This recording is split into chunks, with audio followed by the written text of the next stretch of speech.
오늘도 여러분 잘 아는 열처녀 비유입니다. 여러분 진짜 고수는요 벼락치기를 안 합니다. 평소에 항상 연습해서 준비되어 있는 사람입니다. 저는 제가 고수는 아니지만 저는 성격상 설교 준비나 이 공부할 때 절대 벼락치기를 안 합니다. 몸에 습관이 있어가지고 미리미리 준비를 합니다. 결코 데드라인에 닥쳐가지고 허둥지둥 몰아치지 않으려고 합니다.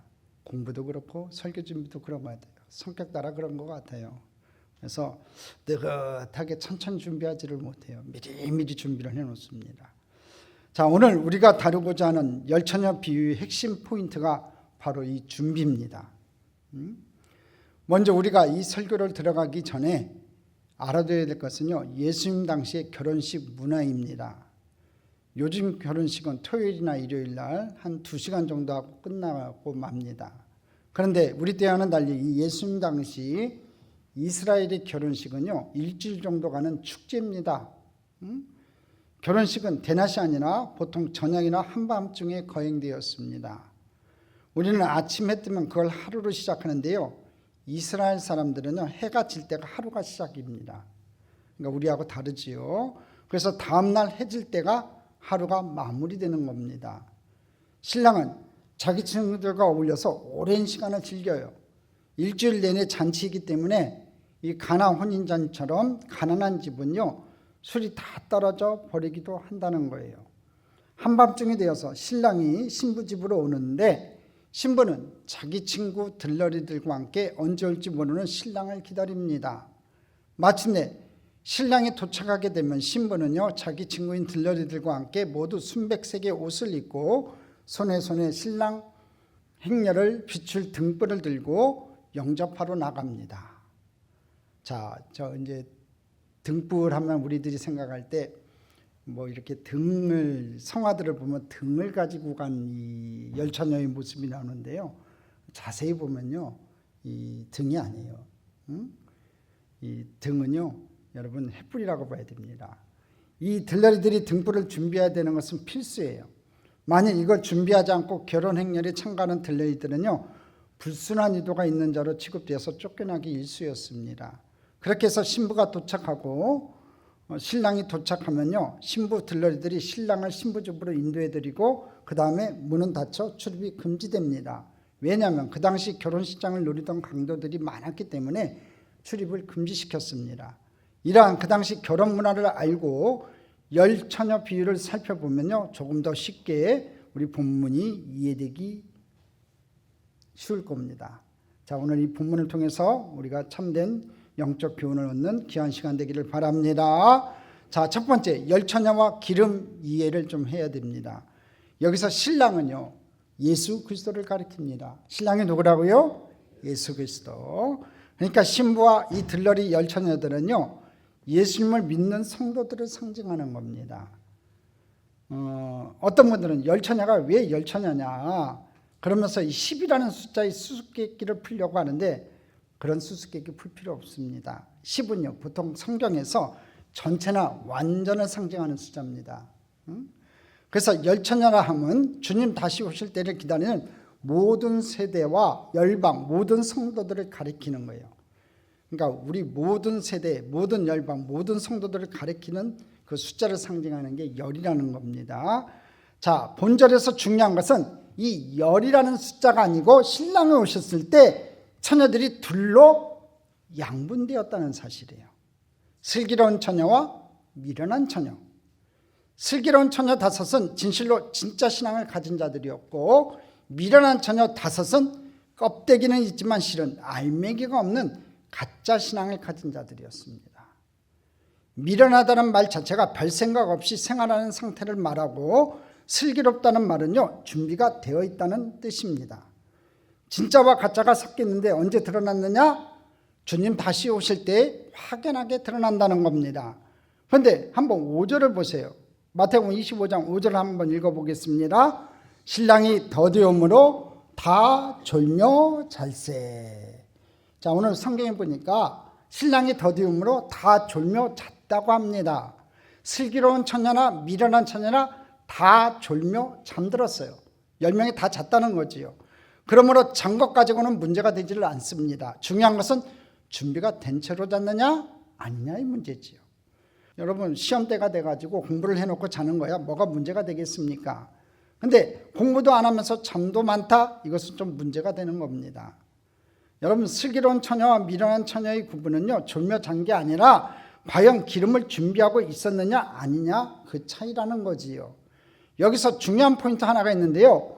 본문에서 말하고 있는 이 등은요 일종의 횃불로 이해해야만 한다는 거예요. 아까 제가 잠깐 설명했지만 성화가 조금 잘못 그려진 것 같아요. 집안에 있는 등을 가지고 나와서 열처녀들이 이렇게 나타나는 모습을 그려놨는데 그것은 성경에 맞지 않는 것 같습니다.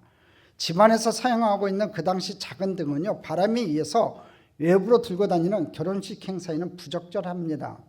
이 횃불은요 꼭대기에 기름을 듬뿍 묻힐 수 있는 손뭉치를 가지고 만들어졌는데 신랑 행렬이 지날 때 높이 들어서 신랑 행렬이 지나가는 길을 비추었다는 겁니다.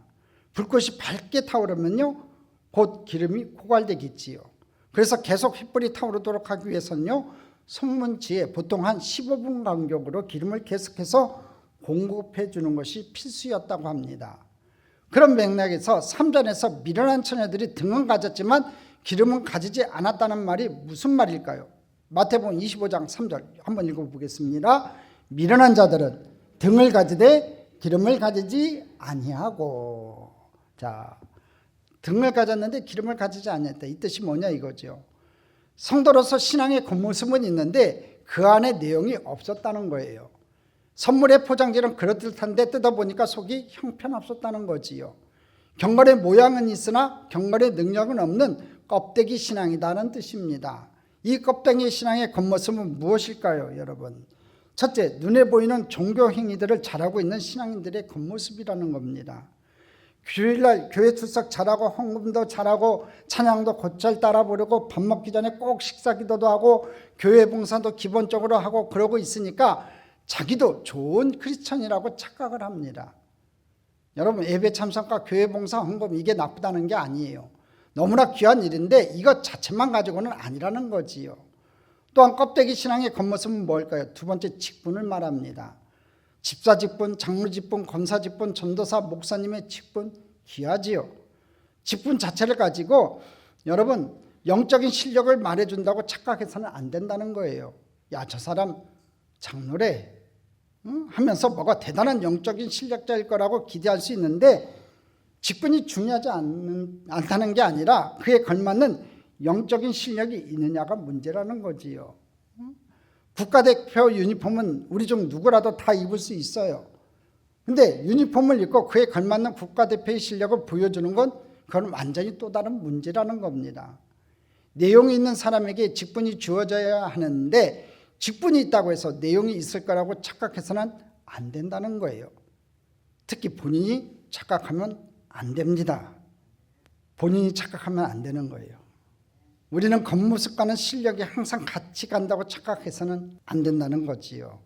또 껍데기 신앙의 겉모습은 무엇일까요? 세 번째, 성경 지식, 신학적인 지식들을 얘기합니다.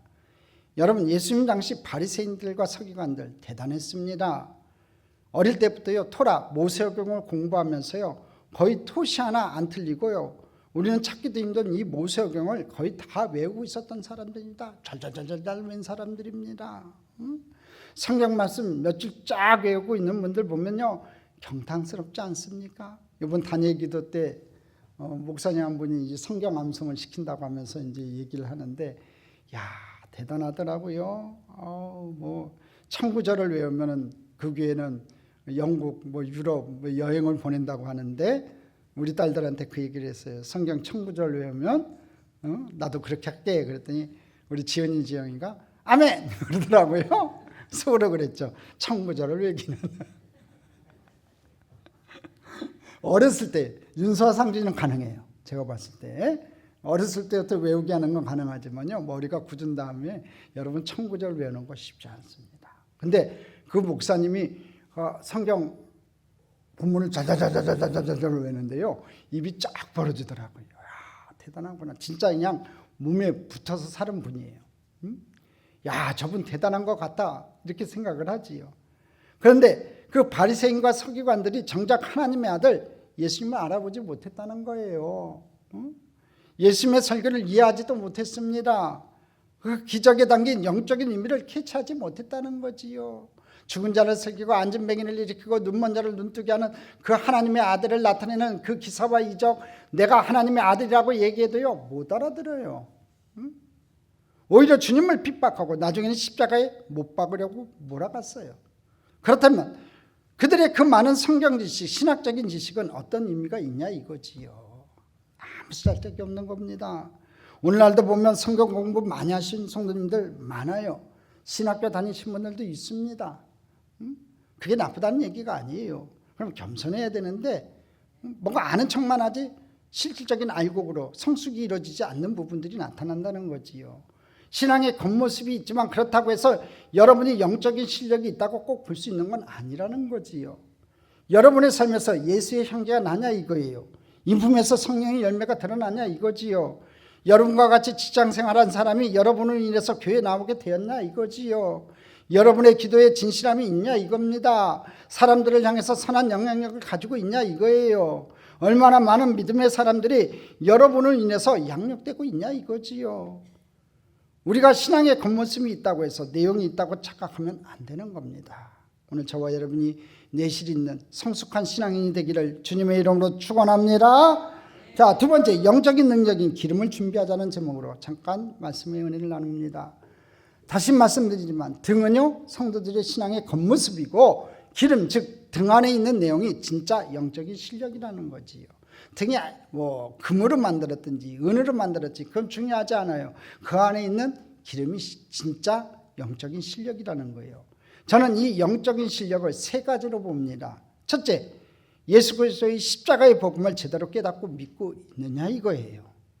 여러분은 예수님의 십자가의 복음을 제대로 깨닫고 믿고 계세요? 믿고 계세요? 자신을 구원하신 은혜의 감격을 안 한 사람을 뜻하는 겁니다. 여러분이 성경을 얼마나 많이 암송하고 있느냐, 그게 중요한 게 아니라 여러분이 암송한 성경 말씀이 여러분의 가슴속에 불타고 있는가, 이게 문제라는 거지요. 많은 기성신자들이 자기 열심을 진짜 믿음으로 착각하는 경우가 많습니다. 나 술, 담배 안 하는데, 나 큰 범죄 안 저지르고 주일날 교회 꼬박꼬박 오는데, 그리고 자기가 다른 사람들보다 영적으로 우월하다고 생각합니다. 이런 식으로 10년, 20년 교회 다닌 분들 중에 의외로 복음의 기본에 대해 모르는 분들이 있습니다. 이 복음의 능력에 대해서 깨닫고 경험해보지 못한 분들이 많다는 거지요. 구원의 확신이 없는 분들이 있습니다. 여러분 구원받았습니까? 예수의 십자가의 능력으로 여러분 구원받았습니까? 그 구원의 확신이 매일같이 샘솟이 일어나고 있습니까? 여러분 오늘 시간 죽으면 천국 갈 수 있습니까? 거기에 대한 확실한 대답이 있어야 돼요. 여러분 십자가 복음에 대한 감격이 있어야 된다는 거지요. 십자가 보면 눈물이 주르르 흘러야 되는 거. 저 십자가 때문에 내가 구원받았지. 예수님이 십자가에 달리신 그 은혜로 말미암아 예수의 보혈의 피로 말미암아 내가 구원을 받았지. 그런 감격의 은혜가 있어야 된다는 거지요. 최근 여러분이 여러분을 향한 주님의 십자가 사랑에 감격해서 울어본 적이 있냐 이거지요. 여러분을 만나고 나서 누가 예수 믿게 되었냐 이거예요. 여러분이 어떤 사람이 영적으로 더 성장하는데 기여한 바가 있냐 이거지요. 예수님 때문에 고난당하고 핍박당할 때 여러분 감사하셨냐 이거지요. 진짜 믿음을 갖고 있는지 아닌지 이런 질문들을 던져서 검증하셔야 됩니다. 내가 어느 교회에서 얼마나 제자 훈련했다, 성경을 얼마나 많이 알고 있다, 내가 집사다, 장로다, 목사다, 이게 중요한 게 아니라는 거예요. 이런 분들이 있어요. 내가 태권도 9단이다, 유도 3단이다. 아무리 자랑해봤자 무슨 소용이 있냐 이거지요. 동네 깡패한테 얻어터지면 그건 실력이 아니에요. 여러분에게 영적 실력이 있어야 될 줄 믿습니다. 여러분이 기도할 때 원수마귀가 떠나가야 되고요, 질병이 떠나가야 되고요, 문제가 해결돼야 되는 겁니다. 마귀가 두려워하고 천사도 흠모하고 우리 하나님의 영광이 여러분을 위해 드러나는 영적인 실력자가 되기를 기원합니다. 이 영적인 실력이 기름이라는 거예요.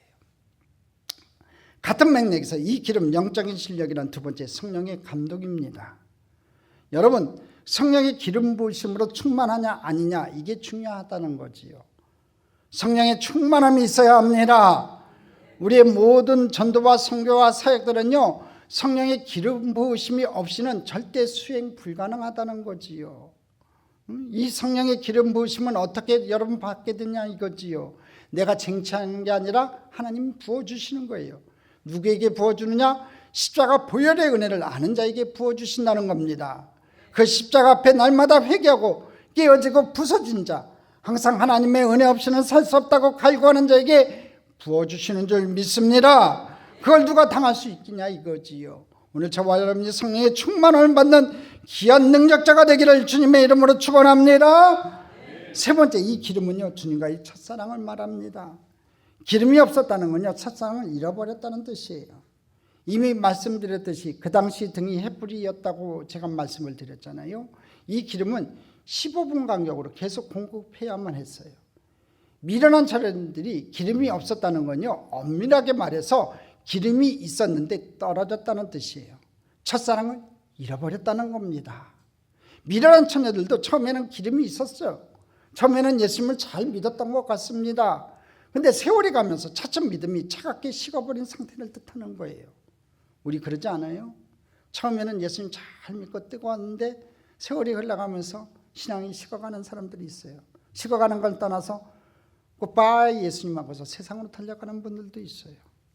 여러분, 계시록 2장에 보면요, 소아시아 7교회 중 첫 번째로 언급된 에베소 교회가 바로 이 문제로 질책을 받았습니다. 여러분, 에베소 교회, 초대교회 아주 능력 있는 교회였어요. 소아시아를 대표하는 이 에베소 교회는 정말 소아시아 형님교회답게 대단했습니다. 사도 바울이 그 유명한 두란노 소원에서 2년 넘게 제자 훈련을 했던 곳이 바로 이 에베소 교회입니다. 거기서 훈련받은 모든 사람들이 소아시아 곳곳으로 가서 교회를 세웠어요. 소아시아 지역의 지도자들을 양성하는 형님교회였습니다. 얼마나 많은 기적과 귀신이 떠나는 역사와 능력이 거기서 일어났는지 모릅니다.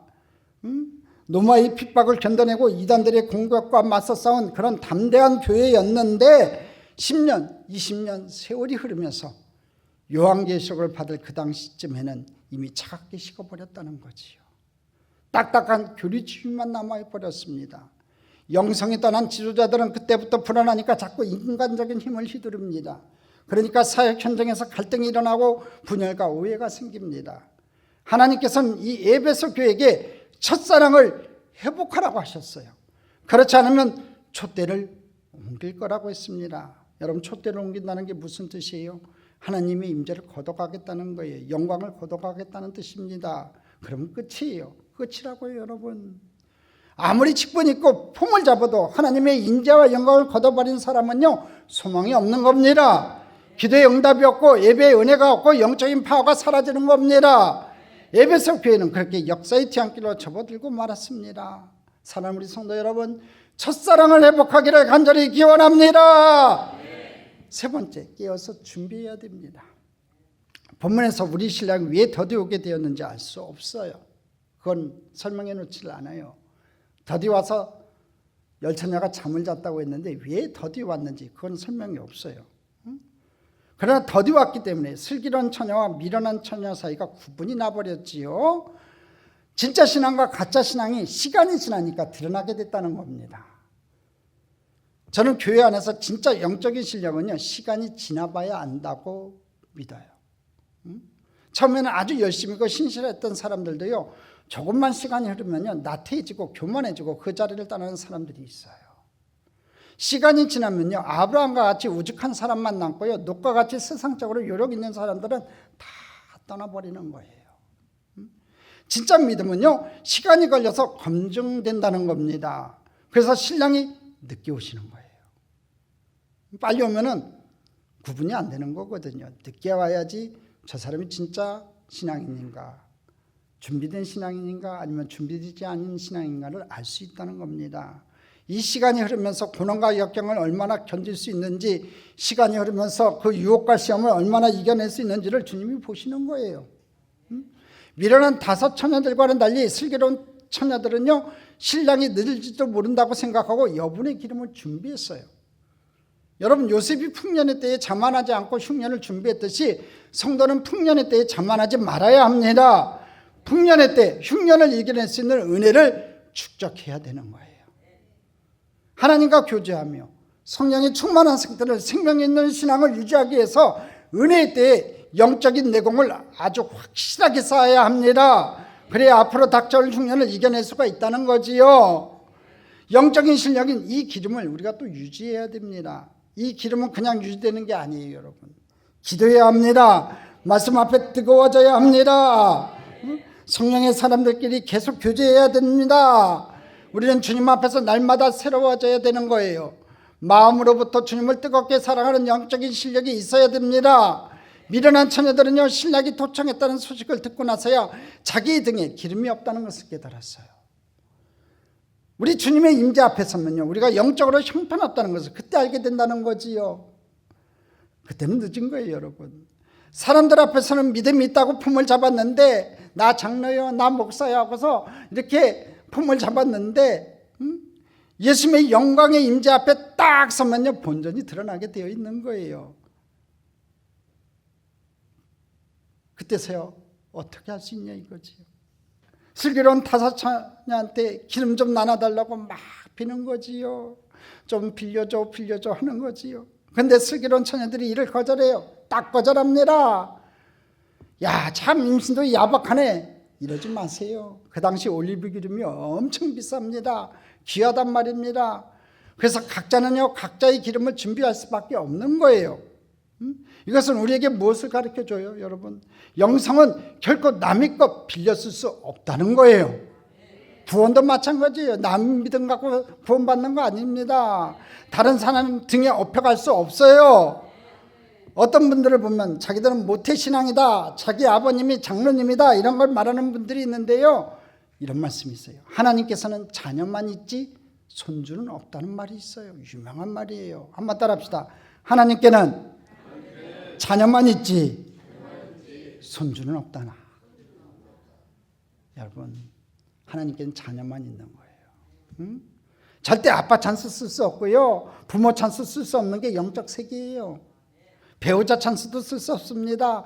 어떤 남편, 날라리 남편 이렇게 얘기해요. 나는 교회 안 가도 당신은 부흥 집회 가서 내 목까지 은혜를 받고 오라고 그럽니다. 그런 게 어디 있습니까? 은혜는 각자 받는 거예요. 각자의 은혜를 받고 사는 거예요. 영적인 세계에서 우리는 각자의 기름을 준비해야 된다는 겁니다. 각자 하나님 앞에 서서 부끄럽지 않은 영적인 실력을 가져야 한다는 거지요. 가끔가다 그러잖아요, 남편들. 예수 믿지 않는 남편들 아내들한테 그래요. 야, 너 교회 가서 내 기도까지 같이 하고 와. 더블로 하고 와. 여러분, 천국 갈 때 아내 바지자락 붙잡고 천국 가요? 아니에요. 여러분, 그렇게 갈 수 없어요. 각자가 자기 은혜 준비해야 되고 그날을 준비해야 되는 겁니다. 자기가 직접 예수님 만나 체험이 있기를 간절히 소망합니다. 2021년 뉴스에서 우리는 미군이 철수한 아프가니스탄을 탈레반이 순식간에 장악하는 모습을 보고 충격을 받았어요. 아주 순식간에 장악을 했거든요. 20년이 넘도록 미국은 천문학적인 돈과 무기를 아프간 정부에 지원했어요. 그런데 부패한 아프간 정부는요, 그것을 마중물로 삼아가지고 국가 발전의 도구로 사용한 것이 아니라 다 간부들이 다 해잡수시고 너무나 무기력하게 무너져 버렸어요. 미군이 빠지고 나간 아프간은요, 아무것도 아닌 것이었습니다. 자기를 지킬 능력이 없었어요. 잠시 외국의 도움을 받을 수는 있었지만 결국 나라의 안보와 발전은 자국민들의 의지와 노력 없이는 불가능한 것을 다시 한번 아프간의 비극이 우리에게 가르쳐준 거라는 거지요. 우리의 신앙도 그렇다는 겁니다.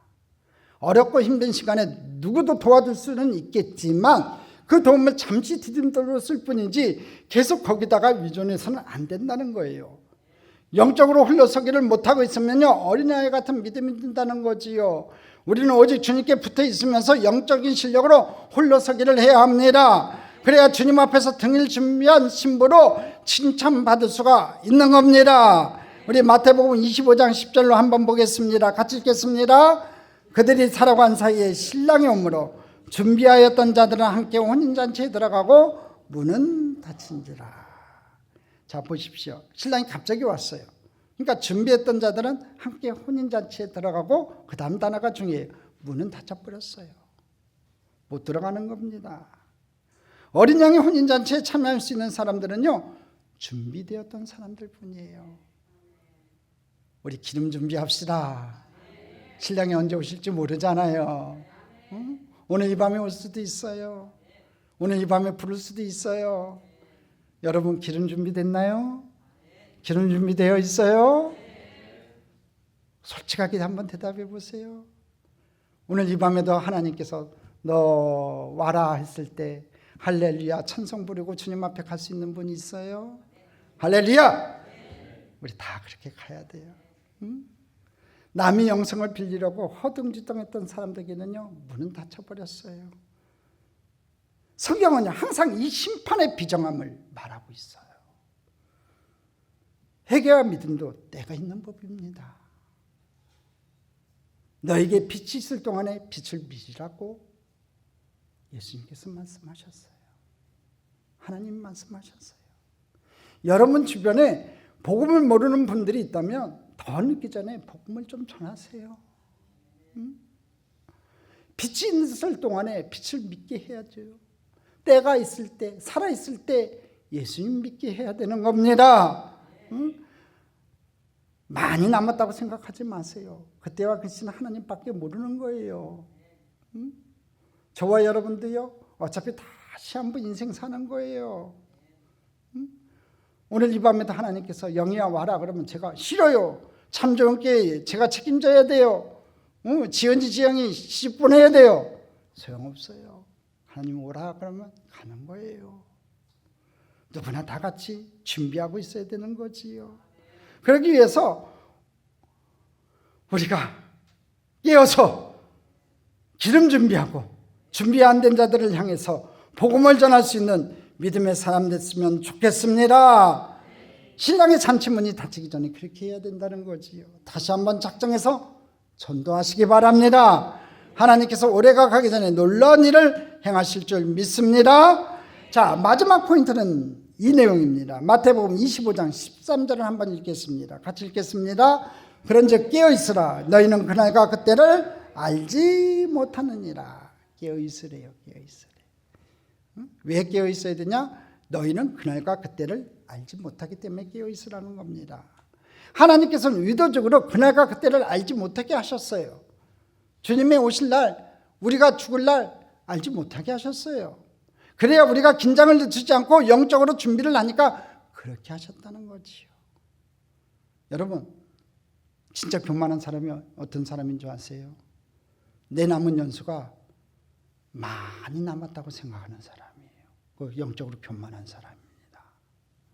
그때와 그 시는 아무도 모르는 거예요. 오늘 나에게 마지막 날이라고 생각하고 오늘 이 한 날에 최선을 다해야 되고 최선을 다해서 하나님을 경배해야 됩니다. 할렐루야. 내 영적인 준비 상태를 한번 체크해 봐야 되는 거예요. 내가 기름을 얼마큼 준비했는가 한번 체크해 봐야 되는 겁니다. 내가 직분 가진 거 자랑하지 마시고 다 계급장 되고 한번 저도 마찬가지고 한번 내 기름 준비 얼마큼 했는가 살펴봐야 되는 거지요. 우리 사랑하는 참좋게 성도 여러분, 깨어서 기도해서 기름 준비해서 마지막 날 하나님 앞에 인정받고 천국 본향집으로 향해 달려갈 수 있는 저와 여러분 됐으면 좋겠습니다. 성경에서 깨어있으라는 말이 굉장히 자주 나오는데요, 맥락은 전부 다 마귀를 대적하는 군사용어로 나온다는 거예요. 특징이에요. 영적 전쟁의 본문에서 항상 깨어있으라는 말씀을 하세요. 한번 확인해 볼까요? 베드로전서 5장 8절입니다. 같이 읽겠습니다. 근신하라, 깨어라. 너희 대적 마귀가 우는 사자같이 두루다니며 삼킬자를 찾나니. 깨어있으래요. 너희 대적 마귀가 우는 사자같이 두루다니며 삼킬자를 찾고 있으니까 깨어있으라고 했습니다. 왜 깨어있어야 합니까? 영적 전쟁터에 우리가 나와 있기 때문에 그렇습니다. 안일하게 살지 말라는 겁니다.